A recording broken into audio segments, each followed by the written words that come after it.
अग्निपथ योजना की घोषणा क्या हुई कि अग्निवीर ही आग लगाने निकल पड़े। देश की सुरक्षा में युवाओं की भागीदारी को लेकर 14 जून को केंद्र सरकार की ओर से योजना लागू की गई। देश के रक्षा मंत्री राजनाथ सिंह ने अग्निपथ योजना की घोषणा की, लेकिन अग्निवीर बनने का सपना देखने वाले युवा सरकार के इस निर्णय से नाखुश नजर आ रहे हैं।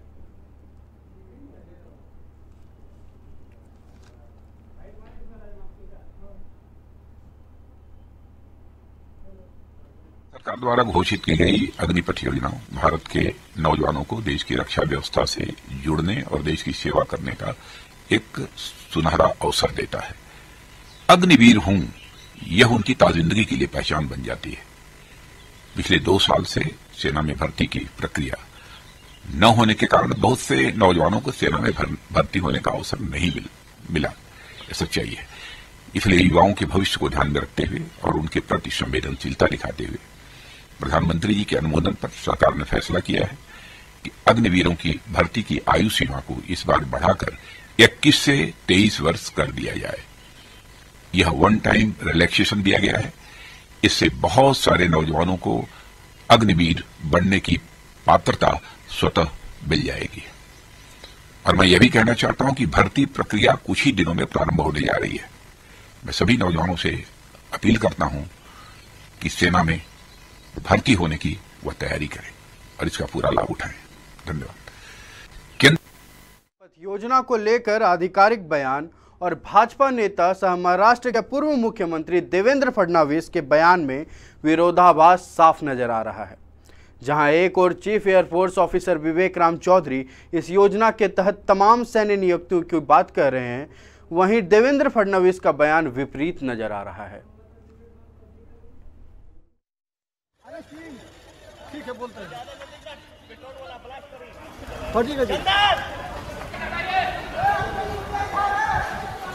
About the current status of the people who have given the exams, अभी से यह निर्णय लिया गया है कि all entry into the Air Force will be through the Agni Warriors, through the Agnipath scheme only. तो जो भी एलिजिबल हैं वो इस स्कीम के through the scheme they can apply and get selected. Thank you. देखिए, अग्निपथ योजना का स्वागत ही हुआ है। चंद लोगों ने जिन्होंने उसका विरोध किया है वे समझ नहीं पाए। उनको ये लगा कि अब सैन्य की जो रेगुलर भर्ती है उसको बंद कर दिया जाएगा। ये सही नहीं है। 4 वर्ष के लिए ये एक एडिशनल मौका, हमारी तरुणाई को ऐसा लगता है कि देश के लिए काम करना चाहिए, सैनिक की शिक्षा लेनी चाहिए, उनके लिए मौका दिया गया है। 21 साल से नीचे के तरुणों के लिए मौका होने वाला है। इन 4 वर्षों में उनको रिम्यूनरेशन भी दिया जाने वाला है। 4 वर्ष पूर्ण करने के बाद भी उनको आर्थिक रूप से मदद की जाने वाली है। और उनमें से जो लोग ये इच्छा रखते हैं कि हमको सेना में जाना है, उनके लिए भी एक मौका सेना में दिया जा रहा है। तो रेगुलर सेना की भर्ती तो होने ही वाली है, ये एडिशनल एक प्रकार से हमारी तरुणाई को सैनिक की शिक्षा देने का एक नया इस प्रकार की योजना तैयार की गई है। About the current status of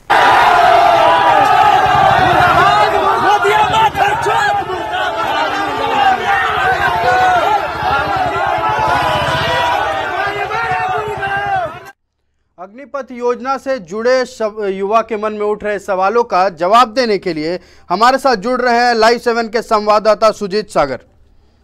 Sujit, जो युवा जो धरना प्रदर्शन कर रहे हैं अग्निपथ योजना को लेकर, उनका विरोध प्रदर्शन का तरीका क्या कितना सही है?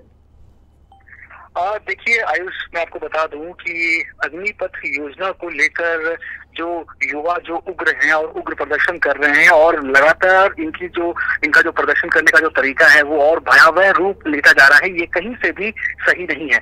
हर कोई इनके इस तरह के प्रदर्शन की जो है वो आलोचना कर रहा है और इस तरह का प्रदर्शन जो है कहीं से भी सही नहीं है। इनको शांतिपूर्ण तरीके से ही अपनी बात रखनी चाहिए थी। चाहे वो कोई भी नेता हो, चाहे वो कोई भी मंत्री हो, चाहे वो कोई भी शिक्षाविद हो, कोई भी एक्टिविस्ट हो, उन सभी का ये मानना है कि इन स्टूडेंट्स को, इन छात्रों को, इन युवाओं को इस तरह से उग्र प्रदर्शन नहीं करना चाहिए था। आयुष, जी, राजस्व का नुकसान करना, आम लोगों को परेशानी पहुंचाना, ये किसी भी तरह के प्रदर्शन में जायज नहीं है। हालांकि वो बात अलग है कि युवा इस अग्निपथ योजना से नाखुश नजर आ रहे हैं। अपनी बहाली को लेकर, सेना में अपनी बहाली को लेकर भी अभी खासे परेशान हैं। लेकिन राजस्व को नुकसान पहुंचाना और सरकारी संपत्ति को नुकसान पहुंचाना कहीं से भी सही नहीं है। आयुष, मैं आपको बता दूं कि जो आपने राजस्व को नुकसान पहुंचाने की जो बात कही है, तो आप लगातार देख रहे हैं कि जब से अग्निपथ योजना जब से ये आई है, उसके बाद से ही जो युवाओं का जो प्रदर्शन है वो काफी ज्यादा हो रहा है, विरोध प्रदर्शन। और आज जो शुक्रवार है और आज के दिन बिहार के कई हिस्सों में इनका जो प्रदर्शन है वो और भी ज्यादा उग्र हुआ है। राजधानी पटना के दानापुर स्टेशन पर उग्र प्रदर्शनकारियों ने कई ट्रेनों में आग लगा दी, यहाँ तक कि इंजन में भी आग लगा दी। वहां पर फरक्का एक्सप्रेस खड़ी थी, फरक्का एक्सप्रेस की 2 से 3 बोगियों में उग्र प्रदर्शनकारियों ने आग लगा दी और इंजन को भी नहीं छोड़ा। और इतना ही नहीं, दानापुर स्टेशन के बाहर 1 दर्जन से ज्यादा वाहनों को जो है इन लोगों ने, इन प्रदर्शनकारियों ने आग के हवाले कर दिया। ये सिर्फ राजधानी पटना की तस्वीर है। इसके अलावा आप देखेंगे कि नालंदा में भी ट्रेन की 3 बोगियों को आग के हवाले कर दिया गया है। हटिया इस्लामपुर ट्रेन खड़ी थी और उसे आग के हवाले कर दिया गया है। लखीसराय में विक्रमशिला की 2 बोगियों को जो है वो आग के हवाले कर दिया गया है। पालीगंज, जो कि राजधानी पटना के क्षेत्र में आता है, पालीगंज थाने में ही उग्र प्रदर्शनकारियों ने जो है थाने पर हमला कर दिया और इस हमले में कई जो महिला पुलिसकर्मी जो हैं वो घायल हो गई हैं। जी आयुष। जी, जैसा कि प्रदर्शनकारियों ने कल गया में एक इलेक्ट्रॉनिक अप्लायंसेस से भरे वाहन को, पार्सल वाहन को लूट लिया। लगभग 30 लाख की लूट की है उन्होंने। साथ ही साथ एक केक के जा रही पार्सल वाहन को भी लूट कर उसे पूरा खाली कर दिया। तो इस तरह का प्रदर्शन को लेकर प्रशासन क्या कुछ बोल रही है? जी, मैं आपको बता दूं आयुष, जिस तरह से इनका जो प्रदर्शन जो है लगातार जो है उग्र होता जा रहा है, इसको लेकर अब बिहार पुलिस मुख्यालय भी जो है वो एक्शन में आया है और उस पर भी सख्ती जो है वो बढ़ा दी है। संजय सिंह जो एडीजी हैं लॉ एंड ऑर्डर के, उन्होंने ये बात कही है कि सभी को अलर्ट मोड पे रखा गया है। कल भी इनका बयान जो आया था कि सारे अधिकारियों को अलर्ट मोड पे रखा गया है और आज भी ये जो इनके जो प्रदर्शन हुए हैं पूरे सूबे में, इसमें अलग अलग जगह पर 2 दर्जन से ज्यादा जो है मामले जो है वो उग्र प्रदर्शनकारियों के खिलाफ जो है वो दर्ज किए गए हैं और लगातार जो है पुलिस जो है वो अलर्ट मोड में है, ऐसा संजय सिंह का कहना है। जी आयुष। जी, तमाम जानकारी के लिए धन्यवाद सुजीत। ये थे सुजीत सागर पटना से लाइव 7 के संवाददाता।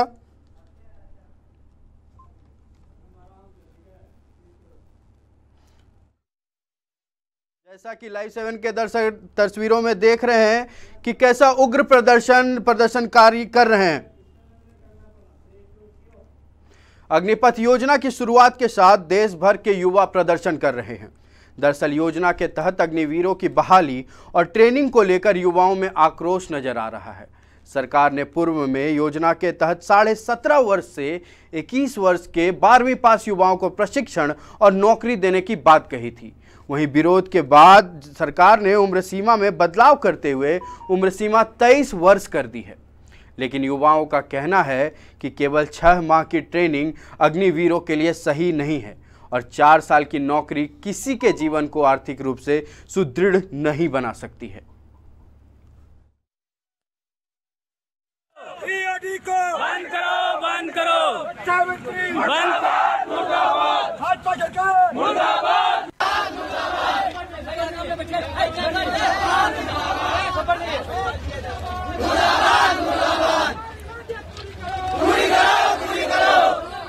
भारत सरकार ने जो नई कानूनी प्रणाली इंडियन आर्मी तीनों सेनाओं में जो लागू की है, इसका हम विरोध करते हैं।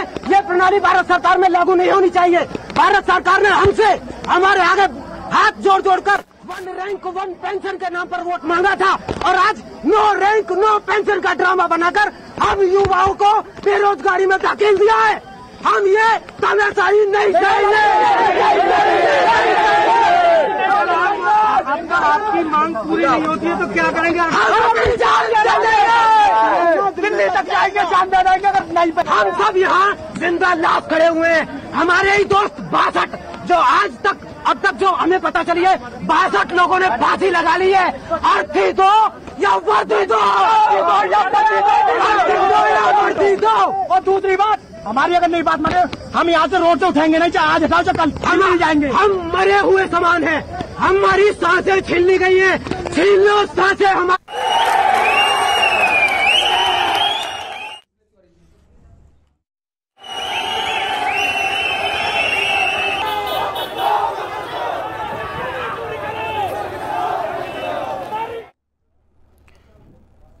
अग्निपथ योजना के विरोध में युवाओं का प्रदर्शन या यूं कहें उग्र प्रदर्शन क्यों हो रही है और इनका कितना जायज है इस तरह से प्रदर्शन करना, इस बारे में हम बातचीत करेंगे कृष्ण तिवारी जो कि भाजपा युवा मोर्चा के प्रदेश अध्यक्ष हैं। जी कृष्ण जी, आपका स्वागत है लाइव 7 में। हाँ जी, जैसा कि युवा योजना को पूरी तरह से जानकर या यूं कहें कई युवा जो हैं पूरी तरह से उनको जानकारी भी नहीं है योजना के बारे में, लेकिन सड़कों पर उतर चुके हैं सरकार के खिलाफ या फिर सरकार के नीति के खिलाफ कह सकते हैं, इसके बारे में आपका क्या कहना है? मैं ऐसे सारे युवाओं से आग्रह करना चाहता हूं कि पहले उस सारे विषय को समझें। अग्निपथ योजना ये कोई सामान्य स्कीम नहीं है, ये आदरणीय प्रधानमंत्री जी के द्वारा देश के युवाओं के लिए एक विजनरी और दूरदर्शी स्कीम का शुरुआत हुआ है। उसमें आप कल्पना कीजिए, मैं आपके माध्यम से कहना चाहता हूं कि 17 साल के उम्र से 21 साल की उम्र तक के युवाओं को उसमें हम लोग जोड़ने का प्रयास किया, मतलब हमारे सरकार जोड़ने का प्रयास की है। आज तो बढ़ा के 2 साल उम्र और बढ़ा दिया गया, 23 साल कर दिया। आप देखिए 23 साल में जो युवा निकल के आएगा 4 साल की नौकरी करने के बाद, उसके हाथ में कम से कम वो 23 लाख से अधिक रुपया का वो इनकम कर चुका होगा। सैलरी के रूप में करीब उसके पास 11,72,000 रुपए की पैसा उसके पास आएगा, प्लस रिटायरमेंट पे करीब 11,000 के आसपास और 11 लाख के आसपास और पैसा आएगा, करीब 23 लाख रुपया इन 4 वर्षों में। जब हम शुरुआत में अपने कॉलेज से निकलते हैं, स्कूलों में खेलते हैं, मटर गश्ती करते हैं, खेल कूद में जो समय हमारा चला जाता है, उस साल में उन 4 सालों का उपयोग करते हुए हमारे पास 23 लाख 24 लाख का एक ऐसा कमाने वाला युवा और देश के लिए समर्पित युवा, देश के लिए संस्कारित युवा एक तैयार हो जाएगा। तो अभी मैं आपके माध्यम से सारे झारखंड के युवाओं से आग्रह करना चाहता हूं कि पहले इस अग्निपथ योजनाओं को समझें। किसी भी पॉलिटिकल पार्टी में किसी भी ऐसे व्यक्ति के बहकावे में उनके इशारों पे कोई भी प्रदर्शन करने से पहले उसको समझे वो स्कीम क्या है। और दूसरी बात, इस बड़े स्कीम के पीछे 2 बड़ी संस्था का एक विश्वास है। पहली संस्था है हमारी इंडियन आर्मी की। इंडियन आर्मी कोई हल्के में ऐसा कदम उठाएगी युवाओं का भविष्य खराब करेगी, इसकी कल्पना हम कभी नहीं कर सकते हैं। दूसरा, हमारे पीछे एक और बड़ी संस्था है, उसका नाम है आदरणीय नरेंद्र मोदी। अपने प्रधानमंत्री के ऊपर, अपने देश की इंडियन आर्मी के ऊपर हम सभी युवाओं को भरोसा होना चाहिए। इसी भरोसे के दम पे हम सारे लोग अपना देश में और अपने देश के लिए बेहतर योगदान कर सकते हैं। जी भाई साहब। जी, जैसा कि 12वीं के बाद अग्निपथ योजना के तहत युवाओं की बहाली सेना में हो जाएगी, तो क्या सरकार इस योजना के तहत उनके आगे की पढ़ाई के बारे में कुछ निर्देश दी है? एकदम, उसके आगे भी उनके ग्रेजुएशन की कोर्स करने की व्यवस्था है। पहला, जो ये कहते हैं कि उनको नौकरी से निकाल दिया जाएगा, ये सर्वथा झूठा बात है। उसमें से 25% लोगों को, यानी कि हर एक 4 में से 1 व्यक्ति को परमानेंट नौकरी मिलेगा। वो लंबे समय तक 15 साल तक वो सेना की भर्ती, सेना की सेवा कर सकते हैं, लेकिन उनके अंदर योग्यता होगी जो तय पैमाना के साथ। और दूसरा, जब भी वो निकल के आएंगे 4 साल के बाद, तो उनके हाथ में 11 से 12 लाख रुपया का एक हैंडसम अमाउंट रहेगा। वो चाहते हैं तो अपने पढ़ाई को आगे कर सकते हैं, नहीं तो व्यापार कर सकते हैं। तीसरा, हमारे आदरणीय गृह मंत्री जी ने भी कल घोषणा किया है कि जो हमारा असम राइफल्स है उसमें भी ऐसे व्यक्तियों को विशेष छूट मिलेगा। फिर CAPF जो है, सेंट्रल आर्म पुलिस फोर्स, उसमें भी उनको विशेष छूट मिलेगा। उत्तर प्रदेश के मुख्यमंत्री ने भी घोषणा किया है कि हमारे राज्य में ऐसे अग्निवीरों को नौकरी में, सरकारी नौकरी में या सेना के नौकरी में, पुलिस की नौकरी में उनको विशेष छूट मिलेगा। तो हमारे देश के प्रधानमंत्री सर्वथा आम युवाओं के साथ खड़े हैं। ऐसे जो व्यक्ति देश के लिए कुछ करना चाहते हैं उनके साथ खड़े हैं। मैं आपके माध्यम से पुनः हम झारखंड की युवाओं से आग्रह करना चाहता हूं, निवेदन करना चाहता हूं, प्रार्थना करना चाहता हूं कि आप इस अग्निपथ स्कीम को अच्छे से समझिए, अच्छे से उसको यूटिलाइज कीजिए। और ये आपके माध्यम से बताना चाहता हूं, ये सिर्फ भारत में पहली बार हो रहा है ऐसा नहीं है, और भी देशों में इस तरह का स्कीम चल रहा है, लॉन्च हुआ है। इससे हमारा देश और देश की सेना दोनों मजबूत हुई है। जी भाई साहब। जी, आपका कीमती समय लाइव 7 को देने के लिए धन्यवाद कृष्ण जी। ये थे कृष्ण तिवारी, भाजपा युवा मोर्चा के प्रदेश अध्यक्ष।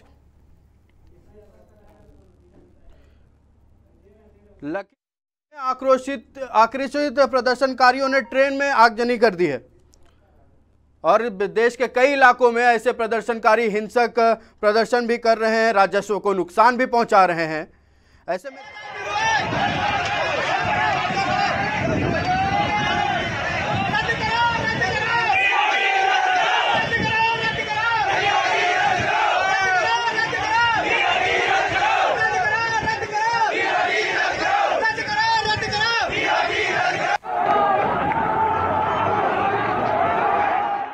इस मुद्दे पर तमाम जानकारी देने के लिए हमारे साथ जुड़ रही हैं अनीता यादव, राजद की प्रदेश प्रवक्ता।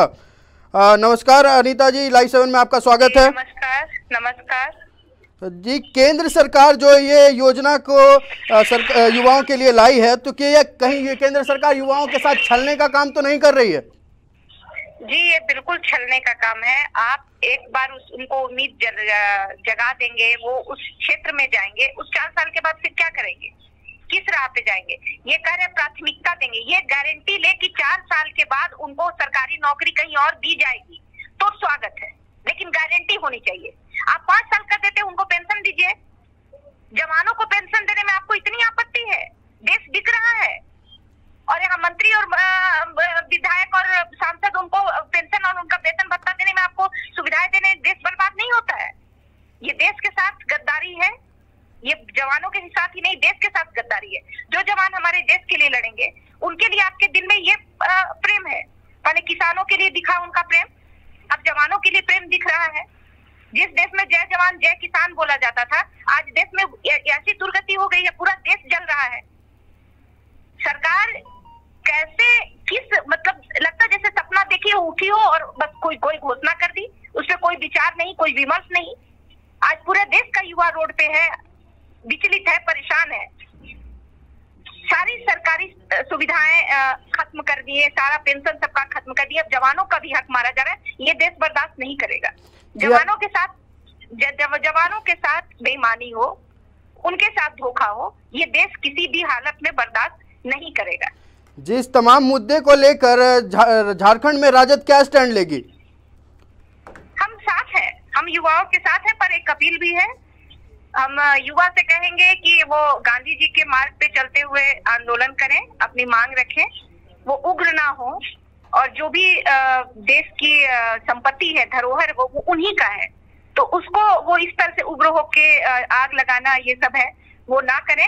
बाकी जो भी मांग है उसमें हम युवा के साथ हैं।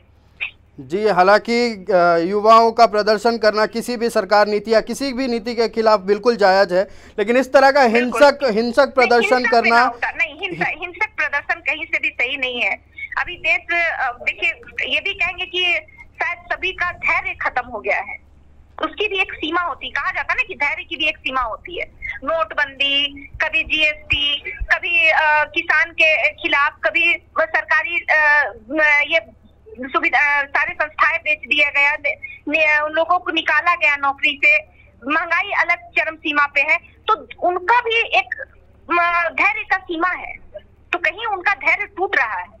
लेकिन फिर भी हम कहेंगे कि इसी समय पे परीक्षा होता है कि आप क्या सोचते हैं, आपकी विचारधारा क्या है। तो हिंसक होने की जरूरत नहीं है। अहिंसा के मार्ग पे किसानों ने हमें दिखाया भी है, अभी तुरंत ही दिखाया है कि अहिंसा के मार्ग पे चलते हुए भी हम अपनी मांग को मांग सकते हैं और सरकार को झुका सकते हैं। तो युवाओं से भी निवेदन है कि वो समझ गए हैं भाजपा की नियति को, तो समझ लें और आगे से सोच समझ के जो सरकार आए उसका चुनाव करें, और अपनी बात मनवाना है तो अहिंसा के मार्ग पे चले, हिंसा के मार्ग पे नहीं। बाकी आरजेडी हमेशा उनके साथ है। जी, बहुत बहुत धन्यवाद अनीता जी, आपका कीमती समय लाइव 7 को देने के लिए। ये थे अनीता देवी, राजद के प्रदेश प्रवक्ता झारखंड से।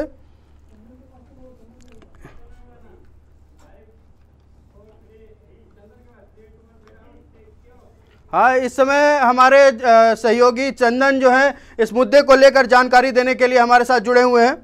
हालांकि किसी भी तरह का प्रदर्शन, विरोध प्रदर्शन करना बिल्कुल जायज़ नहीं है, हिंसक प्रदर्शन करना बिल्कुल जायज़ नहीं है। ये चंदन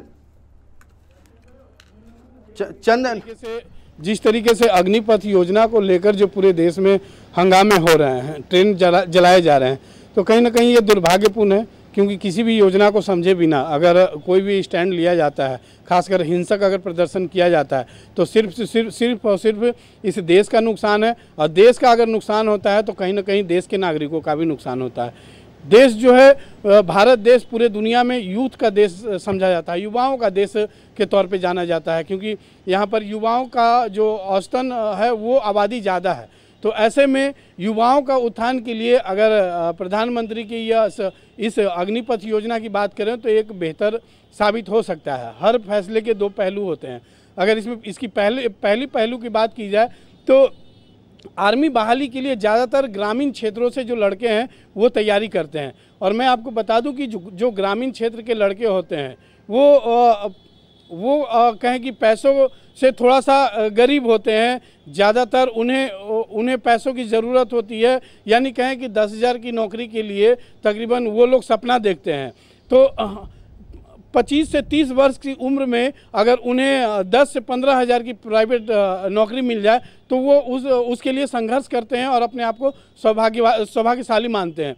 ऐसे में अगर सेना में भर्ती उन्हें ली जाती है 4 साल के लिए, तो कहीं ना कहीं एक भविष्य उज्जवल की ओर उनका जाता है और उसे अच्छे नज़रिए से भी देखा जा सकता है, क्योंकि एक स्मार्ट सैलरी भी होती है। स्मार्ट सैलरी के बाद जो है रिटायरमेंट के बाद कहें कि यानी 4 साल के बाद जो है 12 लाख रुपए उनके अकाउंट में दिए जाते हैं। तो यानी कहें कि 25 साल के उम्र में 12 लाख रुपये होना एक साधारण बात नहीं है, क्योंकि जो 25 साल का जो उम्र होता है कहीं ना कहीं वो खेलने कूदने और पढ़ाई लिखाई कॉलेज में जो होता है वो बिताने का समय होता है। लेकिन उस उम्र में केंद्र सरकार की इस योजना की वजह से 25 लाख रुपए आ रहे हैं पॉकेट में।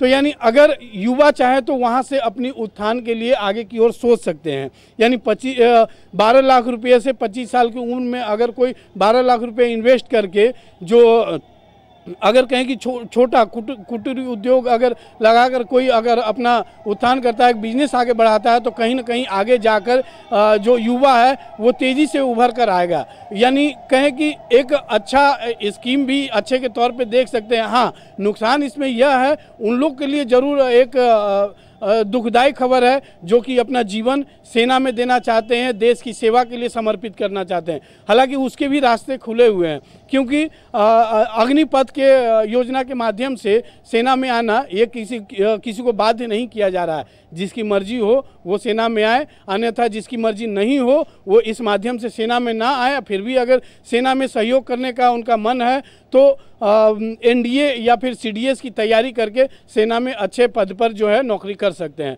तो इन सब तमाम चीज़ों को देखा जाए तो एक अच्छे नज़रिए से भी देखा जा सकता है। तो ज़रूरत है पूरी योजना को अच्छे से समझने की, ताकि युवा जो है जो आज देश में हिंसक प्रदर्शन कर रहे हैं कहीं ना कहीं उस पर लगाम लग सकेगी। जी, युवाओं के विरोध के दबाव में सरकार को उम्र सीमा तो बढ़ानी पड़ी है। 21 साल की उम्र सीमा को बढ़ाकर अब 23 साल कर दिया गया है। तो क्या इस विरोध प्रदर्शन के बाद और भी कोई संशोधन हो सकते हैं इस योजना में? देखिए, संशोधन योजना बनना और संशोधन होना ये दोनों विचाराधीन रहते हैं। यानी अगर किसी भी योजना का या किसी भी बात का अगर विरोध किया जाता है तो कहीं ना कहीं बातें बदलती है, योजनाएं बदलती हैं, योजनाओं में संशोधन होता है। उसी का नतीजा है कि इस योजना में संशोधन करके उम्र सीमा को 23 साल किया गया है। हालांकि इसमें जो सुधार करने की ज़रूरत थी वो सुधार किया गया है, लेकिन अगर एग्जामिनेशन की बात करें तो एग्जामिनेशन में भी कई सुधार किए जा सकते हैं, संभावनाएं अभी भी है। लेकिन अभी तक जो इंटेलिजेंस का पैनल बैठा के जो संशोधन किया गया है या फिर योजना बनाए गए हैं, तो पूरे देश के युवाओं के लिए है, क्योंकि हर वर्ष 75,000 युवाओं को इसमें इस योजना के तहत लिया जाएगा। यानी कहें कि जो युवाओं का जो देश जाना जाता है, तो उस युवा को मजबूत करने के लिए हर वर्ष जो है 75,000 युवाओं को सेना के देश की सेवा के लिए सेना में बहाल किया जाएगा इस योजना के तहत। तो कहीं ना कहीं जब 4 साल की सेवा के बाद अगर युवाएं जब सेना की सेवा से बाहर आते हैं तो एक अच्छी रकम लेकर उनको दिया जाएगा, यानी 12 लाख रुपया दिया जाता है, वो कम नहीं होता है। आज के अगर दिन की बात करें तो 12 लाख रुपये एक आम लोगों को कमाने के लिए काफ़ी साल लग जाते हैं। एक अच्छी सैलरी पाने के लिए, एक अच्छी नौकरी पाने के लिए कई वर्ष बीत जाते हैं, कई बड़ी पढ़ाई करनी पड़ती है, कई अच्छी डिग्रियां हासिल करनी पड़ती है, उसके बावजूद भी जो है नौकरियां नहीं मिल पाते हैं। एक संशय अभी भी बरकरार है युवाओं के अंदर कि जो जी समय के कमी के कारण चंदन आपको रोकना चाहेंगे, माफी चाहेंगे रोकने के लिए। ये थे चंदन लाइव 7 के संवाददाता, बहुत धन्यवाद। और हमारे साथ जुड़ रहे हैं तमाम जानकारी देने के लिए लाइव 7 संवाददाता विशाल।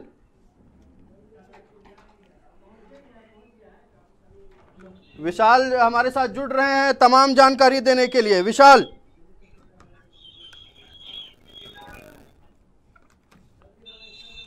विशाल, जो युवा प्रदर्शन कर रहे हैं, इनका प्रदर्शन अब हिंसक होते चला जा रहा है, जिसके कारण हजारों करोड़ के राजस्व का नुकसान हो रहा है, लोगों को परेशानी हो रही है और बहुत सारे परिचालन भी जो है इससे प्रभावित हो रहे हैं। विशाल, क्या कहेंगे आप इस पर? तो केंद्र सरकार ने जो अग्निपथ योजना है उसकी घोषणा की थी और आज शुक्रवार है, आज भी जो प्रदर्शन है लगातार जारी है। देखिए, सबसे बड़ी बात है कि भारत को युवाओं का देश कहा जाता है और केंद्र सरकार पर लगातार यह दबाव बनाया जा रहा था कि रोजगार युवाओं को इस देश में नहीं मिल रहा है। और जिस प्रकार से नरेंद्र मोदी ने अग्निपथ योजना की शुरुआत की, देखिए तीनों सेनाओं में जो भारत के युवा है उन्हें जाने का मौका मिलेगा। 17.5 साल से लेकर 21 साल का जो उम्र है रखा गया है।